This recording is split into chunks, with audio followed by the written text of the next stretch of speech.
Brand out na po. Ano pa lang, anong oras na?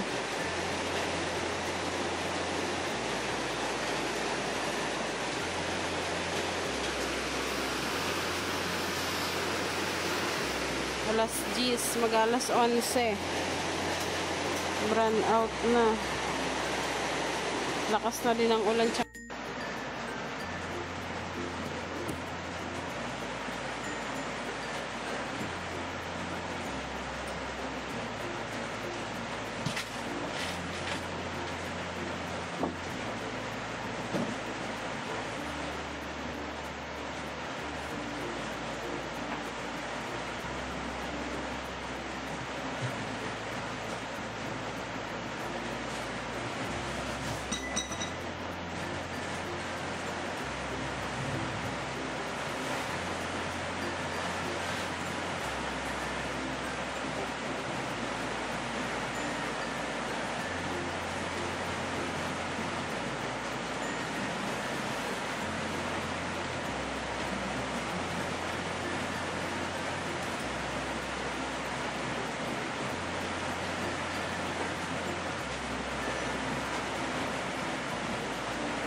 Ilaw dahil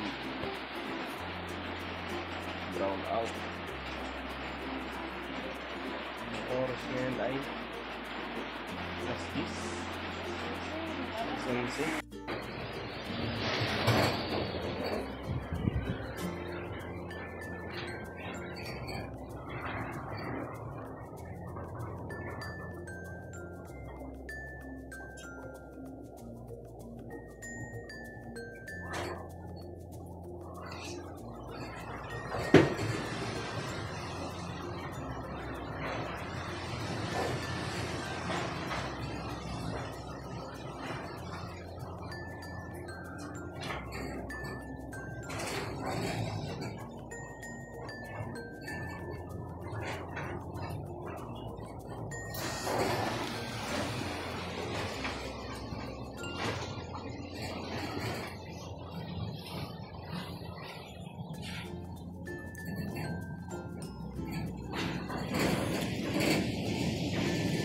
Alas 4 na po ng madaling araw. 3:55 na. Ayan.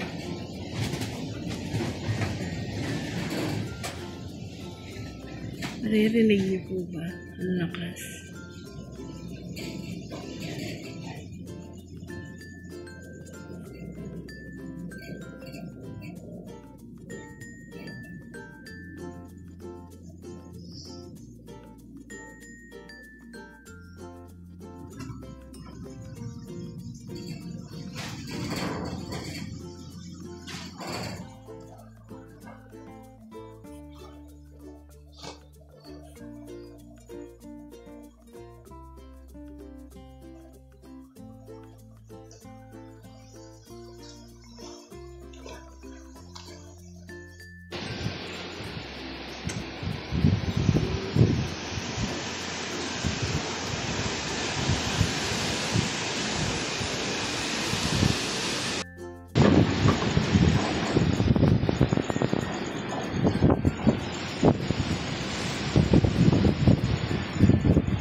Signal number 3 na pala dito sa amin.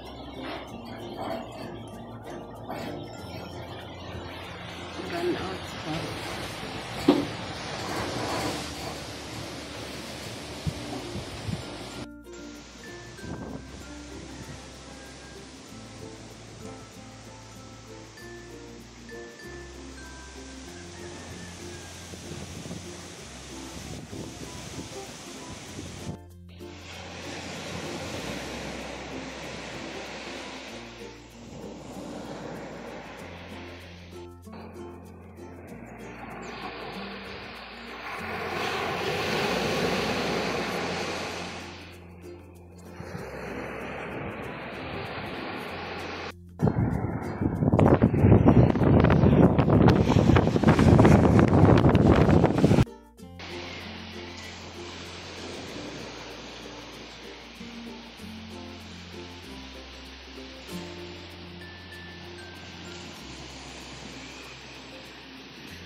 Kakatapos lang po ng bagyo. Ayan yung dagat, oh. Ang lapit na. Malakas. Ayan sila Intoy, oh. Tinignan po kasi namin yung yung dagat kung sobrang lumapit ba. Yung mga bangkaan dyan nakataas pa, oh.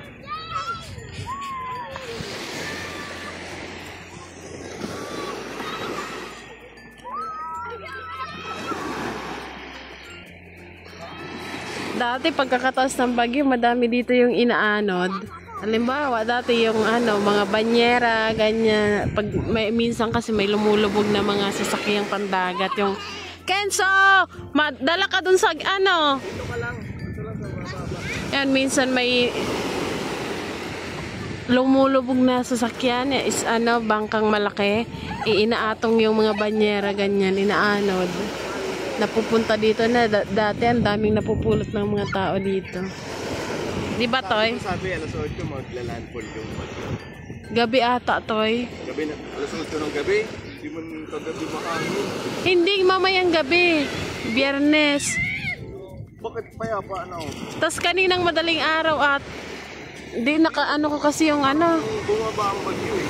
Kasi kanina, huling tingin ko kaninang alas 4. Signal number 3 tayo dito. Oo, ang signal number 1 Number 3 din doon kila Jane, Pulangge. Number 4, pinanood ko kanina. Kanina. Iba-iba kasi ang update eh. Halimbawa kung anong oras ka manood. Bumaba ang bagyo. O ngayon dito, wala na. So, ang apektado ang Borgon, Samar, tapos Alba, tapos ang Masbate. Ngayon, natawagan na, kausap mo sila mama kahapon, di ba? Kenzo, matinig ka dyan ng Tapos ngayon, wala na. Wala na yata. Ano na yung bagyo. Kasi ang inaabangan niya yung Masbate. Ay, oo.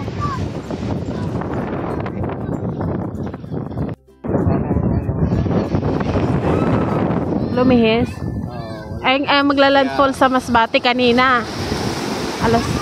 Yan nung pinanood ko kanina, yung live na Iba-iba kasi yung yung galaw ng bagyo. Masbate. Tapos dito, signal number 4 sa Masbate. Tapos signal number 3 dito, Mansor.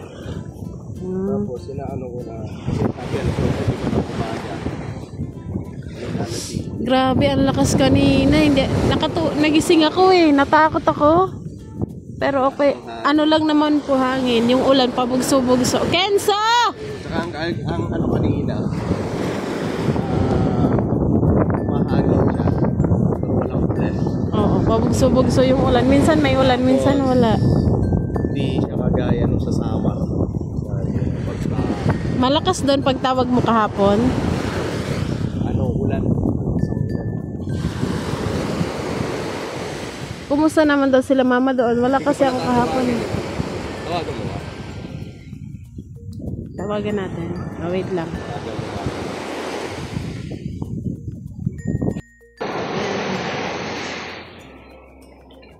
Ayun na naman, bakas naman ang Ayan o, may mga tao na din dito. Oh. Nagtitingin din sa buhay nila eh. Kasi syempre yung mga pangkabuhayan, di ba? Yung Pero dagat kung pwede ng Gusto ka dito to eh. Pagkatapos na ito sa kuna, tingnan mo ang biyaya na itong dagat. Kasi ito dito pa lang ito. Yung ginagawa natin, kumuha tayo ng Rachel. Gites. Dati to, alam mo ba? Pagkakatas ng bagyo, ang daming tahong nadagsa dito to eh. Sobrang dami. Pero ngayon wala na. Bakit? Nabubulok na nga lang din sa mga gilid kasi di na makuha ng mga tao eh. Bakit? Kasi parang yung ilalim niya, di ba sobrang lakas? Na dito, sa gilid. As in dami, dagsa yan. Daming namumulot dito dati pa. Ngayon wala na. Ayun, wala na. Ay, tawagin mo si Kenzo, ang layo na oh. Tapos ang lapit na ng dagat.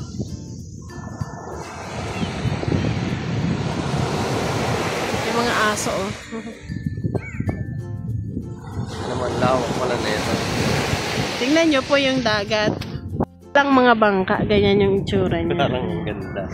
Malawak oh. Hanggang doon sa dulo walang bangka. Kasi nakataas yung mga bangka. Ayan yung mga bangka.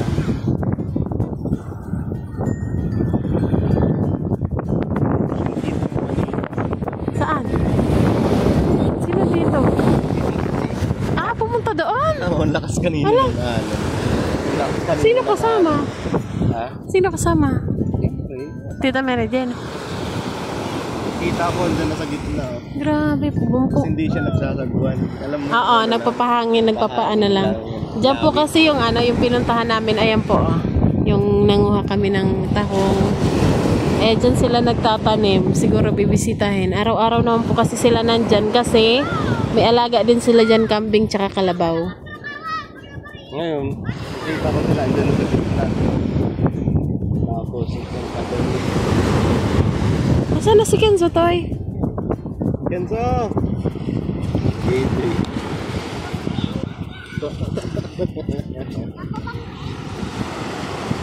Ano yung bangka-bangka?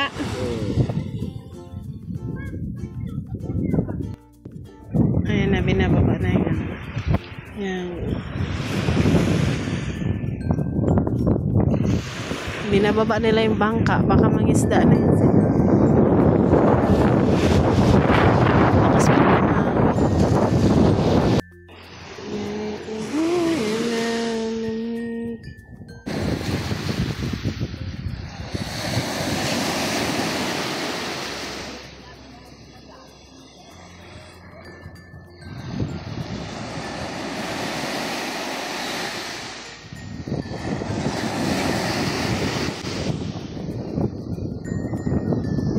Ayun na, mangingisda na sila.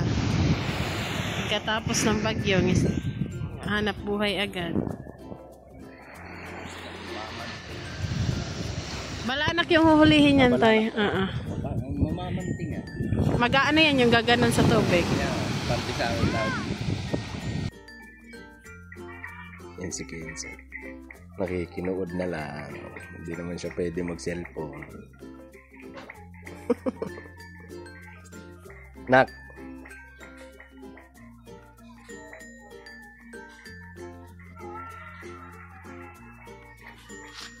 Ayun, kaya pa narito. Gabi na rin. Salamat sa Diyos dahil wala nang bagyo. Yun salamat kasi hindi gaano ang pinsala dito sa amin, dito sa area na to. Ganun pa man, hindi rin ganun kasaya dahil syempre yung iba nga po ay napinsala. Yung iba, nakita ko sa Facebook, may mga namatay pa na bata. So, ngayon, mahirap pagka nararanasan yung mga ganitong kalamidad. So, hindi rin naman natin may iwasan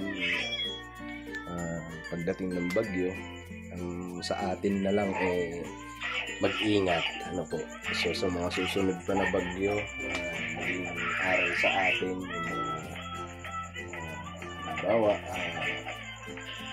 siraan ng bahay, ayan, tapos yung iba, nawalan ng mahal sa buhay. Para makapag-ano tayo sa mga susunod pa na kumbaga maghanda talaga. So, ayun. Ngayon kasi dito ay okay na. Ano na yung hangin. Normal na yung hangin. Hindi na kagaya kagabi. Kahapon ay malakas ang hangin. Kanina umaga, malakas pa ang hangin. Pero ano na siya. Hindi na ganun ka, kasi wala nang ulan. Ang totoo, hindi naman na po umulan pa. So, ayun kagabi kasi, ayun, alas 3 ng umaga, natulog na ako. Sinika naman ng gising. Siya naman ang nag-update sa inyo. Kasi ako hindi ko nakanaya yung antok, kakabantay. So, natulog na ako. Siyempre pagod din, ng mga tali sa bubong parang higili pa rin. So ayun, siya naman nag-update. Yun, awa ng Diyos, malakas lang ang ulan, tapos konting hangin. Kanina lang umaga talaga, mga alas 8 yata yun, or alas 7. Yun, malakas ang hangin. So ayun, so sila Nika ay wala ngayon. Doon nata parang pinuntahan yung baboy. So ayun nga pala, update doon sa baboy namin. Siguro yung paggawa namin ng tangkal, pinagpalibang kasi muna namin yung bagyo. So, siguro mga bukas or sa makalawa, ayun, gagawa na ulit kami. So, pakiabangan nyo na lang din po yung magiging vlog natin doon kasi may pagbabago po. So, ayan, po. So, puntahan ko lang sila Nika. Yung asan, andun pala sa babuyan. Right, Nak? Sabi, di ako pinansin. Si Nika, grabe.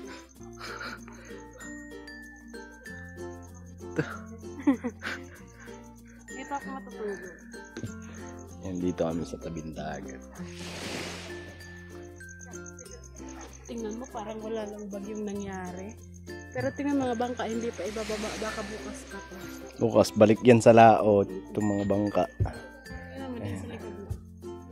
Ayan, tingnan mo naman yung hiningaan natin ng malunggay tayo. Yung humingi tayo kay Tito B ng nakaraan. Ayo. Pero buhay pa naman siya. Nandito kasi kami kay Tito Ben.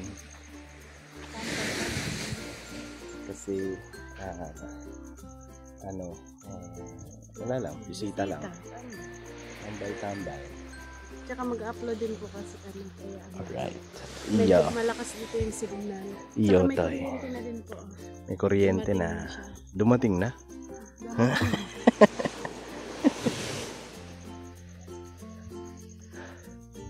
Ayun, so balik na sa dati. Ito may share lang pala. Okay lang po. May sinabi sa akin na Ate Rona, share natin. Pwede, para ma-motivate ka. So, nakapag-disappoint sila. Pag hindi ko nagawa, baka hindi, syempre, kailangan kong gawin. May shinare kasi sa kanya yung ate niya. Parang naman sa ikabubuti yun. May senior sa kanya, si Ate Rona. Ayun, yung nasa Marikina. Pinupuntahan minsan nila Nika doon. Ayun. Anong tawag doon?